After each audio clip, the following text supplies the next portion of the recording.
दुलारे अंसारी है और आप देख रहे न्यूज़ 21। आज दिल थोड़ा सा मायूस है। मायूस इसलिए है क्योंकि अभी तक लोगों पर हमले होते थे, लोगों की हत्याएं होती थी, पर इन हत्याओं में एक बड़ा कारवा जुड़ गया है। क्या बड़ा कारवा जुड़ गया है? इन हत्याओं में एक ऐसी हत्या जुड़ गई है जिसमें बीजापुर के पत्रकार मुकेश चंद्राकर की हत्या हो गई है। दिल बहुत मासूम है, खबर पढ़ने की इच्छा नहीं है, पर अगर हम खबर नहीं पढ़ेंगे तो खबर कौन पढ़ेगा?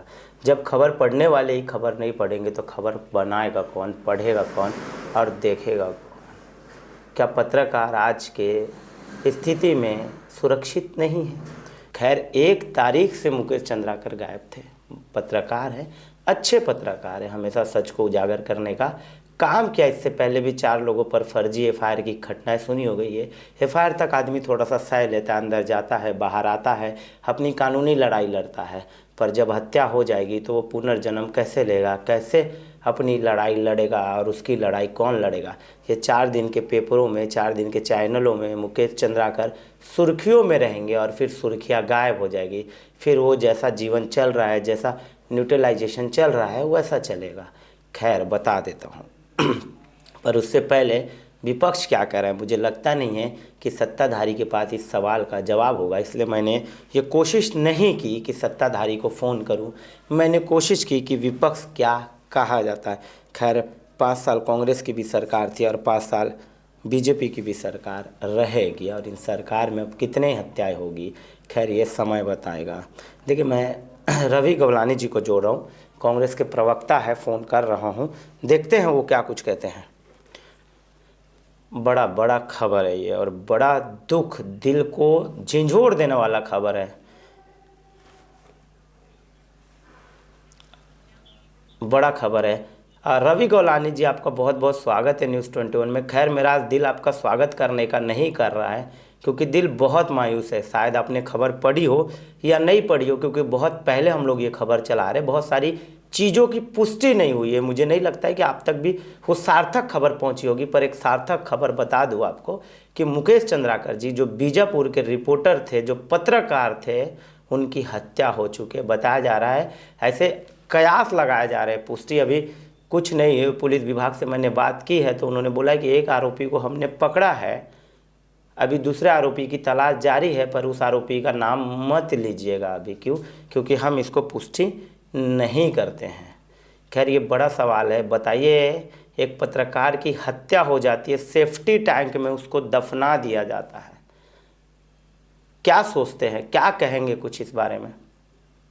बड़ा ही दुखद है अंसारी जी। आज तो नए साल में मैं सोच रहा था कि पहले बधाई दे के बात करूंगा, लेकिन जिस तरह की खबर आ रही है, मेरे भी 1-2 जगह बात हुई तो पुष्टि तो कोई नहीं कर रहा है, लेकिन ऐसी बातें निकल के आ रही हैं कि मुकेश चंद्राकर जी अब हमारे बीच में नहीं रहे। ऐसी बातें सुन रहा हूं मैं, पुष्टि तो नहीं करता। नहीं, पुष्टि हो गई है कि वो नहीं रहे हैं, घर वालों ने उसकी पुष्टि कर दी है, हत्यारों की पुष्टि नहीं हुई है। नहीं हुई है, ऐसी ऐसी बातें आ रही है, तो बड़ा ही दुखद दुखद ये समाचार है। पूरे पत्रकारिता जगत ही नहीं बल्कि पूरे समाज में जो है वो शोक की लहर फैलनी शुरू हो चुकी है।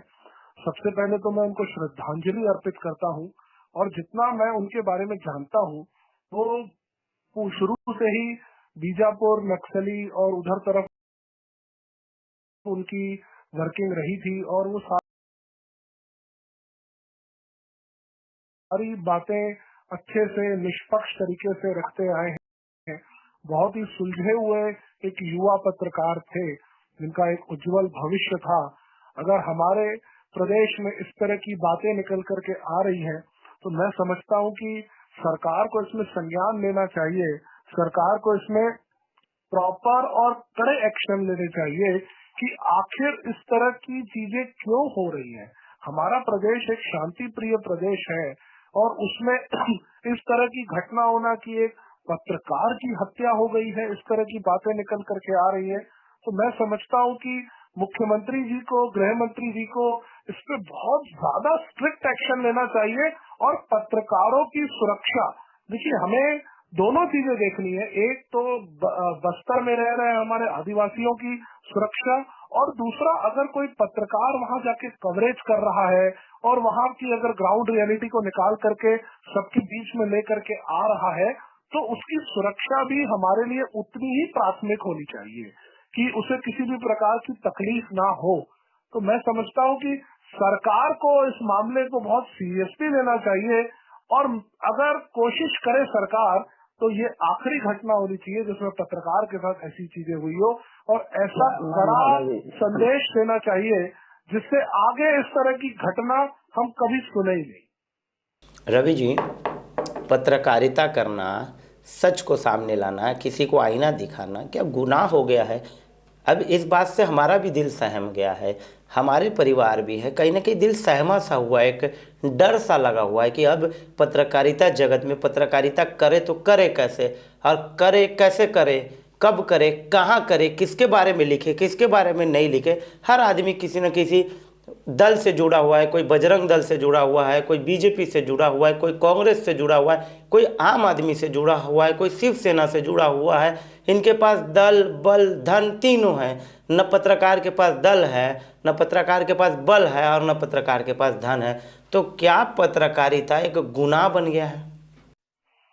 देखिए, जो अभी चीज सामने आ रही है उस चीज को ध्यान में रखते हुए तो ऐसी बातें निकलेंगी अंसारी जी की क्या पत्रकारिता एक गुनाह बन गई है, क्या पत्रकारिता इस तरह से कैसे कर सकते हैं। देखिए, मेरे पिताजी भी लेखक हैं, तो मैं एक लेखक और एक ही आप और हम एक ही परिवार से आते हैं। हम सब जो है पत्रकारिता जगत के ही लोग हैं और लेखनी के ही लोग हैं।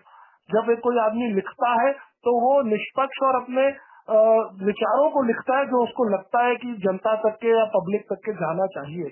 तो मैं समझता हूँ ऐसे समय में एक दूसरे को हमको सपोर्ट करना है, ढांढस बनाना है। और एक पत्रकार भाइयों से, आप सब लोगों से मेरा निवेदन भी है कि इस ऐसी घटना के लिए आप सब एकत्र होकर के सरकार को जो है ना एक संदेश दें कि सरकार कर क्या रही है। आखिर हमारे अगर युवा पत्रकार अगर ग्राउंड जीरो में जाके रिपोर्टिंग लेकर के आ रहे हैं तो सरकार की जवाबदारी बनती है कि उन लोगों को सपोर्ट दे, उन लोगों को सुरक्षा दे, और किसी भी प्रकार की तकलीफ अगर किसी के लिए निकल के आ रही है तो उस पर प्रॉम्प्ट एक्शन ले, डिले नहीं करना चाहिए। अगर इस तरह की कोई भी चीज हुई है, अभी हमें नहीं मालूम कि उनकी हत्या नक्सलियों ने की है। कोई भी करे, मैं बोलता हूँ कोई भी करे, आदमी खुद तो सेफ्टी टैंक में जाएगा नहीं, खुद अपने ऊपर प्लास्टर चढ़ाएगा नहीं, लेकिन अभी हमारा यही कहना है कि हत्या तो हुई है, इस बात की पुष्टि है। हत्या कोई भी, हत्यारा कोई भी हो, इस बात की पुष्टि है कि हत्या हुई है। मैं इसमें अंसारी जी एक आपके चैनल के माध्यम से एक और बात कहना चाहूंगा कि आप सब लोग मिल करके इस बात को सरकार पर लाएं कि उसके परिवार के बारे में जो है ना सरकार अब सोचे, और अगर इस तरह की घटना हो रही है तो उसके लिए कानून बनना चाहिए, कड़ी से कड़ी सजा ऐसे लोगों को मिलनी चाहिए। और आपका दर्द मैं इसलिए भी समझ सकता हूँ कि झीरम का हमने हमला झेला है, कांग्रेस पार्टी ने झीरम का दर्द झेला है, जिसमें हमारा पूरा शीर्ष नेतृत्व जो है वो बस्तर में जो है नक्सलियों की भेंट चढ़ गया था। अभी रवि जी, अभी बीएड के सहायक शिक्षकों के आंसू सूखे भी नहीं थे, बेचारे रो ही रहे हैं कि दूसरा जो बड़ी खबर निकल के आ गई है वो कहीं ना कहीं मुकेश चंद्राकर की निकल के आ गई है।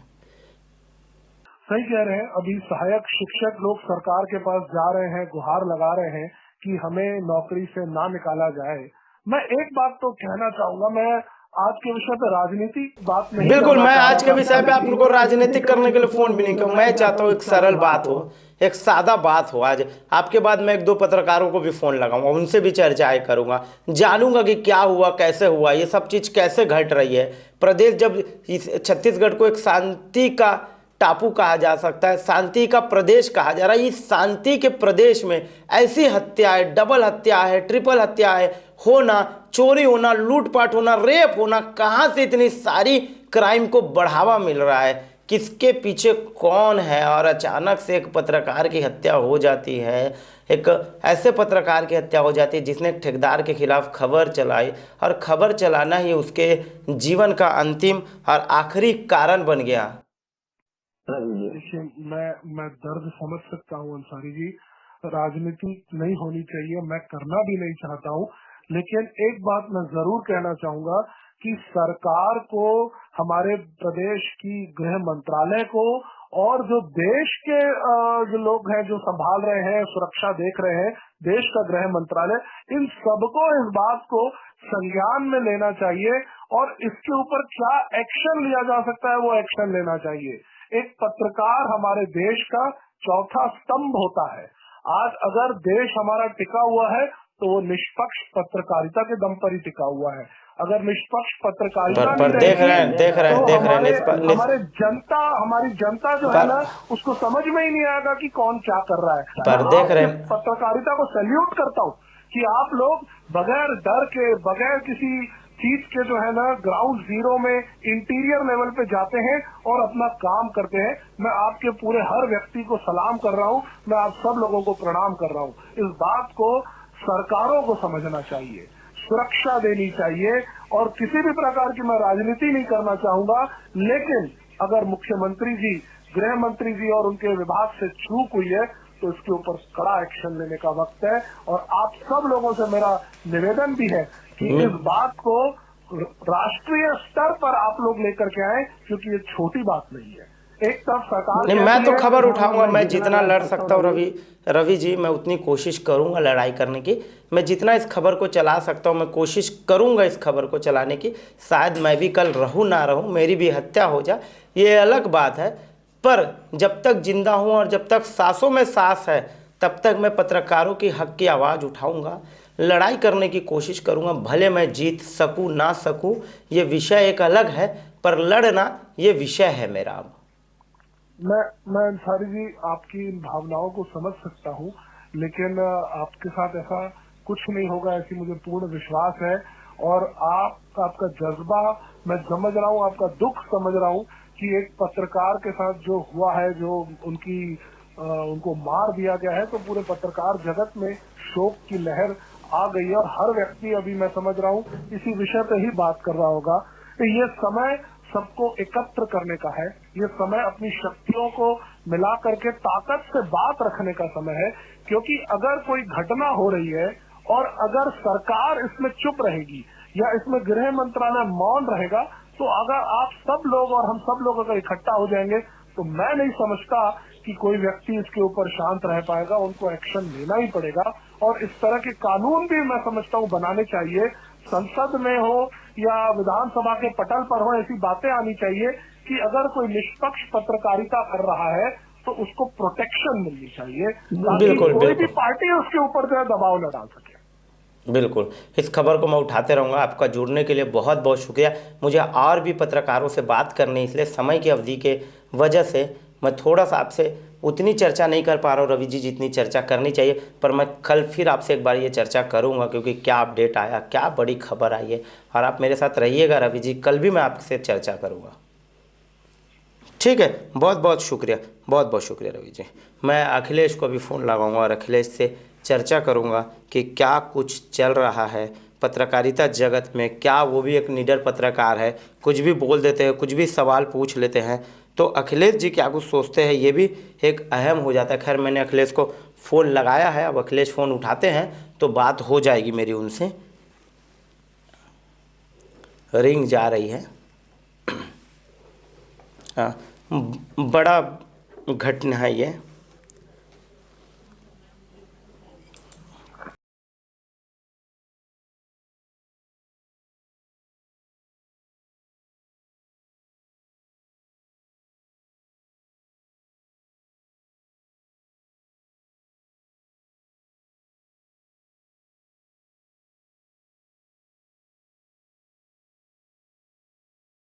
हेलो अखिलेश जी, जी जी।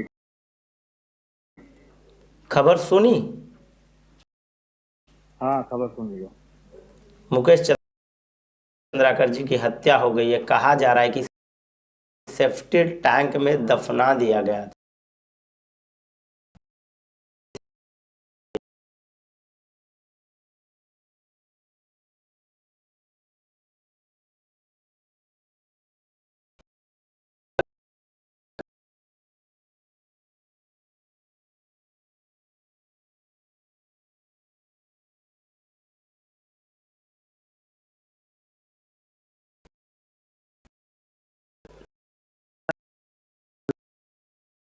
कार्य पत्रकार लगातार कर रहे हैं, पर इस पर प्रकार आपको का आपको सजा के तौर पे जेल नहीं जाना पड़ेगा, आपको सजा के तौर पे जेल के बाहर नहीं आना पड़ेगा, सजा के तौर पे आपकी गिरफ्तारी नहीं होगी, सजा के तौर पे गिरफ्तारी के बाद आपकी सुनवाई नहीं होगी, सीधा आपको मार दिया जाएगा।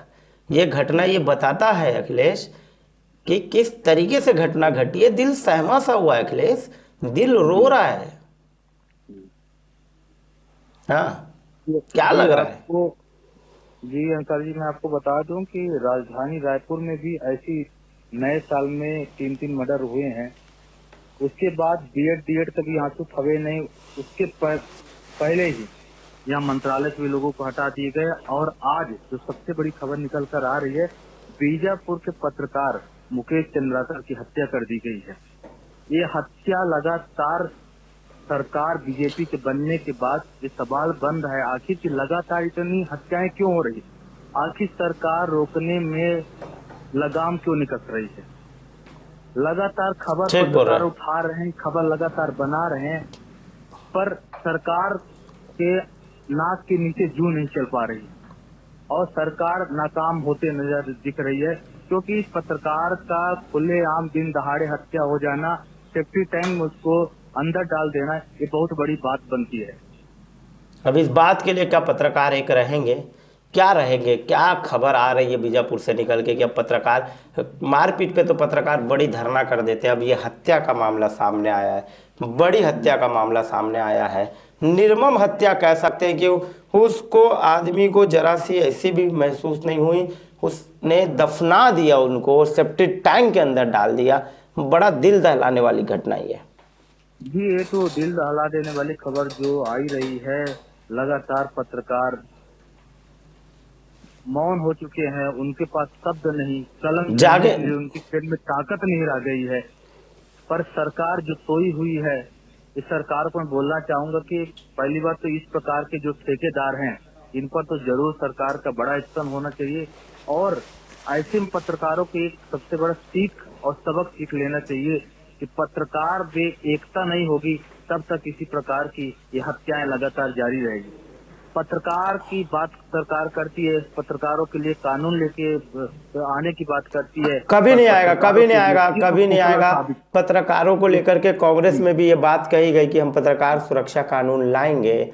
पत्रकार अगर किसी की खबर चलाता है तो सबसे पहले उस पर वसूली का आरोप लगता है कि उसने मुझसे पैसा मांगा, पैसा नहीं दिया तो खबर चला दिया, या फिर यह आरोप नहीं लगेगा तो उसे धमकी भरे फोन्स कॉल आएंगे। हमारे भी एडिटर इन चीफ को कुछ दिन पहले बहुत धमकी भरे कॉल आए थे जब हमने खबर चलाया था एक खबर को लेकर के। उसके बाद आज ये देख सकते हैं कि किस तरीके से खबर का नतीजा, एक खबर का रिजल्ट जो आया वो कहीं ना कहीं मौत आया, शव आया, पार्थिव शरीर आया। वो जिंदा नहीं आया, गया जिंदा था पर लौटा मर करके। वो गया सांसें लेते हुए था पर आया सांसें छोड़ करके। वो गया चहकता हुआ था पर आया महकता हुआ। बड़ी घटना है ये अखिलेश, बड़ी घटना है ये। जी मैं आपको ये बताना चाहूंगा कि सरकार एक तरफ नक्सलियों की बात करती है कि नक्सली चोरी छुपके बंदूक चला रहे हैं, पर इस 20 शहर में लोग जो बंदूक चला रहे हैं, तो सरकार इन पर क्या कर रही है, इन पर कौन सी नकेल कस रही है। इस सरकार विफल साबित होती दिखाई दे रही है। जो पत्रकारों का इस प्रकार और आम जनताओं का इस प्रकार हत्या हो जाना, ये सबसे बड़ा सवाल बनता है। आखिर क्या हाथ पे हाथ रख के क्या बैठी। क्या क्या जब ऐसे घटना हुए पत्रकारों ने सबके खबरें चलाना बैन कर देना चाहिए, बंद कर देना चाहिए, बायकॉट करना चाहिए। जैसे टीचर्स बायकॉट करते हैं, चीज़ें हम बड़े बड़े मूवीज़ को देखते हैं कि बायकॉट, हमारे धर्म को थोड़ा सा ठेस पहुंचा तो हम मूवी का बायकॉट करेंगे। अब किसी की हत्या हो गई तो क्या पत्रकारिता को एक बायकॉट के कैटेगरी में ला करके खबरों को कुछ दिन के लिए बंद कर देना चाहिए ताकि सरकार पे असर डाले। पूरे जो बड़े बड़े इलेक्ट्रॉनिक्स मीडिया उनको शट डाउन कर देना चाहिए, तभी मुझे लगता है कि कहीं ना कहीं बड़ा असर हो पाएगा। जी अंसार जी, मैं भी इस चीज को बोलना चाहूंगा कि बाइकआउट करना बहुत जरूरी है, क्योंकि सरकार अपनी संपूर्ण जानकारी एक पत्रकार के माध्यम से कोने कोने तक अपनी बात पहुंचाती है, आम जनता तक अपनी बात पहुंचाती है, और वही पत्रकार आम जनता की बात सरकार तक पहुंचाने का कार्य करती है। पर जब पत्रकार खतरे में आता है तो वही सरकार उनके साथ खड़ी नहीं होती है। तो ऐसे में अगर जब पत्रकार सुरक्षित नहीं है तो किस लिए वो जाके बंटी बनिष्ठक न्यूज बनाएगा, कैसे बनाएगा आम जनता के बाद, क्योंकि वो खतरे पर है। पत्रकार सुरक्षित नहीं खतरे है पर और वो मंत्री हंसिए पर लगातार है, ड्यूटी उसका कर रहे गला हैं। कभी भी कट सकता है, वो रस्सी पर है, कभी भी लटक सकता है, वो बंदूक की नोक पर है, वो बंदूक कभी भी चल सकती है और उसकी बड़ी हत्या हो सकती है। अखिलेश, बड़ा दिल सहमा हुआ है, बड़ा बड़ा दिन है ये, बड़े दुख का दिन है। नए साल की शुरुआत जब ऐसे होगी तो समझ में नहीं आ रहा है कि साल जाएगा कैसे। हाँ, खैर बहुत बहुत धन्यवाद अखिलेश, बहुत बहुत शुक्रिया जुड़ने के लिए। रायपुर से हमारे साथ अखिलेश द्विवेदी जी थे, हमारे साथी पत्रकार है, फील्ड में जाके रिपोर्टिंग करते हैं, बड़े बड़े लोगों से लड़ते हैं और बड़ी खबरें निकाल करके नीचे से लाते हैं। और ये खबरें तब अहम हो जाता है जब खैर बस्तर की बात हो और बस्तर के पत्रकार को जोड़ा ना जाए तो बस्तर की बात नहीं हो सकती। इसलिए रविश शर्मा जी हमारे बस्तर से पत्रकार, रविश शर्मा जी को फ़ोन लगाऊंगा और जानूंगा कि क्या कुछ मामला रहा, क्या मामलों में कुछ हुआ, क्या कुछ चल रहा है वहाँ पर। हाँ, हेलो हेलो रवि जी। जी जी, दुलारे अंसारी बोल रहा हूँ। जी रवि जी भी हमारे सहयोगी है, बस्तर की पूरे संभाग को देखते हैं। अभी 2 दिन पहले ही हम लोगों की बात हो रही थी कि हमने सीएम साहब की बाइट कवरेज की, हमने सीएम साहब को कवरेज किया। पत्रकार एक माध्यम होता है एक जगह से दूसरे जगह खबर पहुंचाने के लिए, और जब उन माध्यमों का ही गला घोट करके हत्या कर दिया जाता है तब कैसा लगता है। दिल आज बहुत सहमा हुआ है रवि शर्मा जी, बहुत बहुत दिल बहुत घबराया हुआ है, बहुत विचलित है दिल। दिल एक जगह ठहर नहीं रहा है, दिल में बहुत सारे ख्याल आ रहे हैं, दिल में बहुत सारी घटनाएं याद आ रही है। बहुत हमने भी अपने जीवन काल में बहुत खबरें चलाई, बहुत धमकी भरे कॉल आए, पर हत्याएं नहीं हुई, अभी तक जिंदा है। वो आदमी सांस लेते हुए गया था, मुकेश चंद्राकर पत्रकार, हमारे साथी भाई, और वो सांसें बंद करके लौटा है, चहकता हुआ गया था और कहीं ना कहीं बदबू से महकता हुआ घर लौट रहा है। जिंदा गया था, मुर्दा लौट रहा है। क्या क्या हो क्या रहा है प्रदेश में।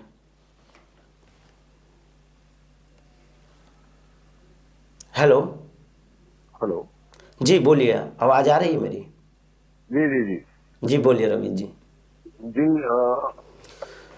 एक तो इस खबर को चलाने में और हमको बताने में बस अत्यंत दुख हो रहा है, क्योंकि एक हमारा साथी जो एक युवा पत्रकार जो एक ग्राउंड लेवल पर रिपोर्ट करते थे वो हमारे बीच नहीं रहे। भगवान उनकी आत्मा को शांति दे।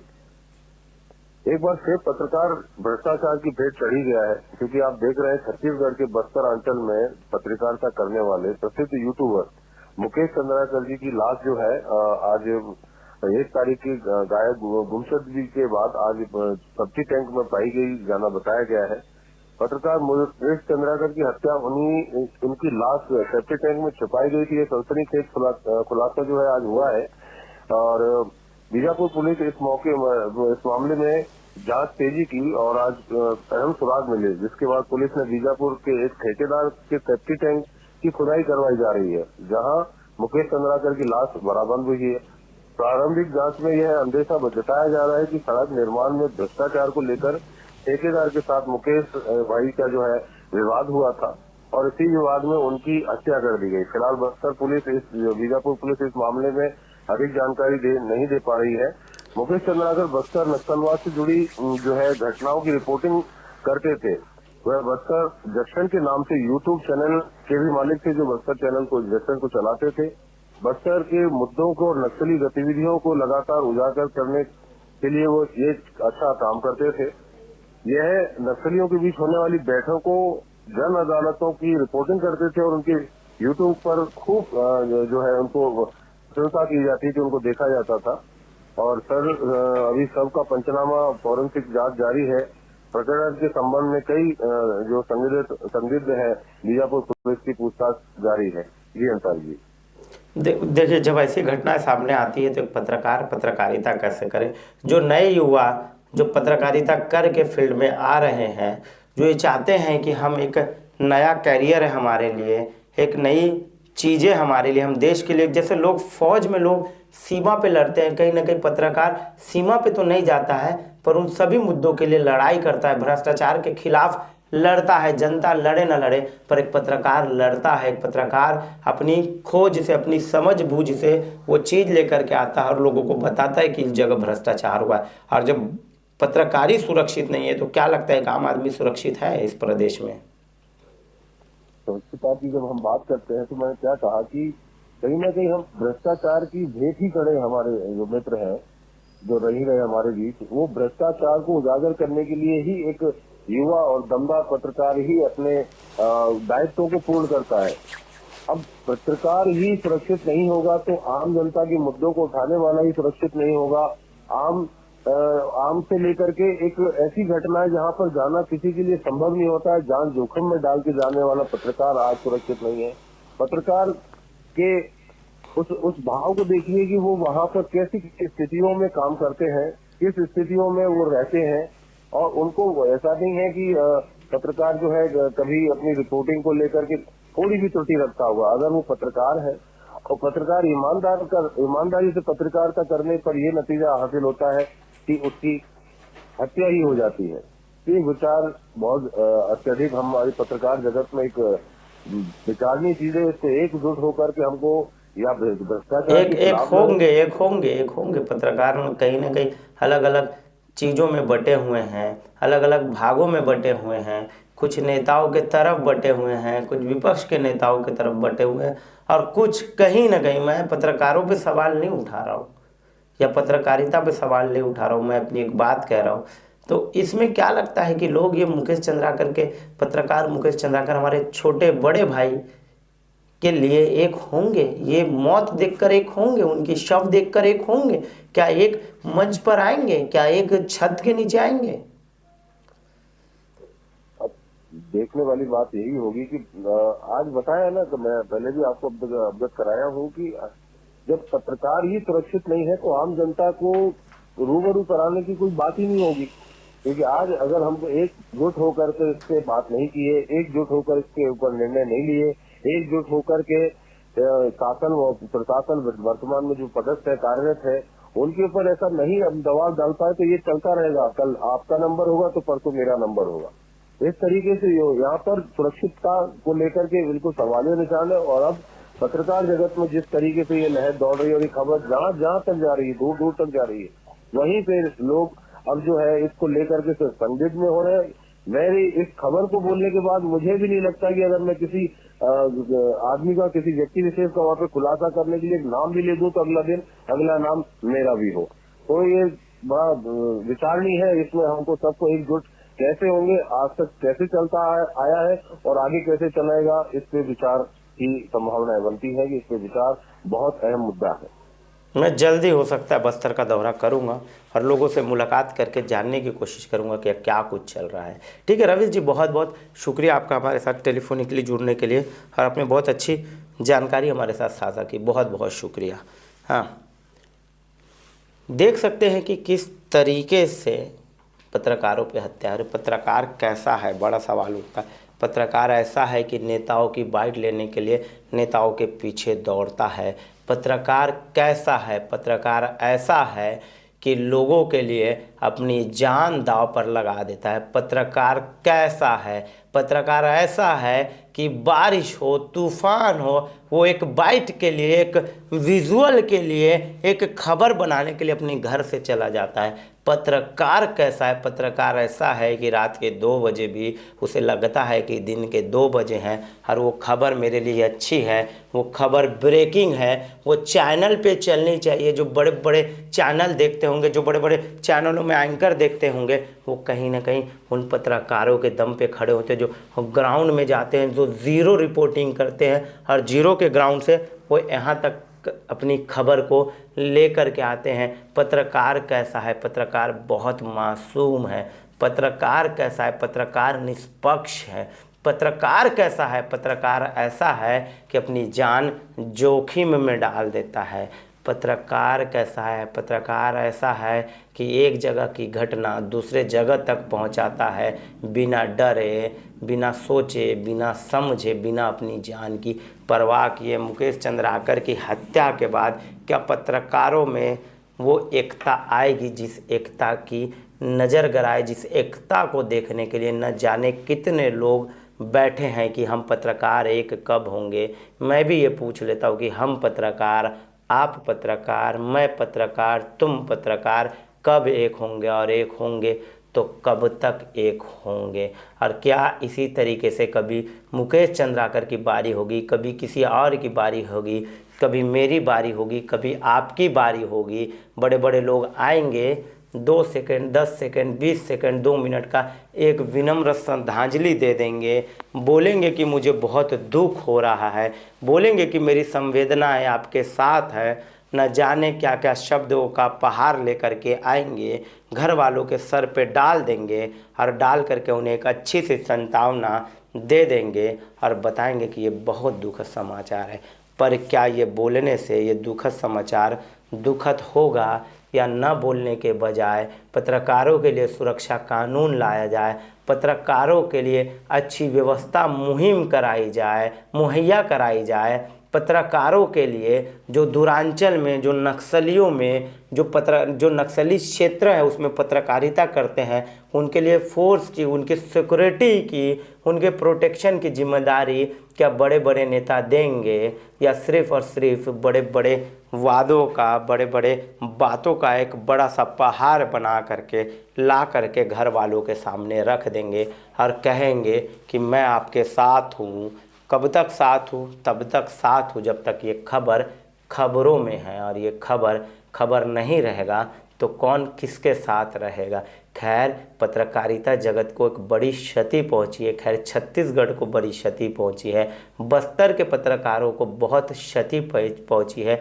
एक सच दिखाने वाला पत्रकार, एक निडर पत्रकार हमारे बीच नहीं रहा। आज बड़ा दिल बहुत मायूस है, बहुत ज़्यादा मायूस है, इतना मायूस है कि इसको बयान नहीं किया जा सकता कि कितना मायूस है। पर क्या इसके पत्रकार के साथ, मुकेश चंद्राकर के परिवार के साथ अब कौन खड़ा होगा, कैसे खड़ा होगा, क्या हाल में होंगे। खैर, एक और अपडेट बता दूं कि पुलिस महोदय से भी बात हुई। खैर, कौन थे कौन नहीं वो फ़ोन पे थोड़ा नहीं समझ में आया, पर बताया कि उन्होंने शायद अधीक्षक के यहाँ से बात कर रहे हैं और एक की गिरफ्तारी हो गई है और अभी एक की खोजबीन चालू है। खैर, कुछ देर बाद या कल तक आपको पता चल जाएगा कि इनके पीछे कौन है, या फिर जांच की तरह होगा और एक लंबा समय खींचा जाएगा इस जांच करने के लिए। खैर, ये सब समय बताएगा, पर कल से मैं मुकेश चंद्राकर की एक छोटी से छोटी खबर दिखाऊंगा। तब तक दिखाऊंगा जब तक मैं दिखा सकता हूँ, तब तक दिखाऊंगा जब तक मैं दिखा पाऊँगा, तब तक बताऊँगा जब तक मैं बता सकता हूँ। खैर, छोटी से छोटी खबर देखने के लिए मत भूलिए न्यूज़ 21। मैं दुलारे अंसारी।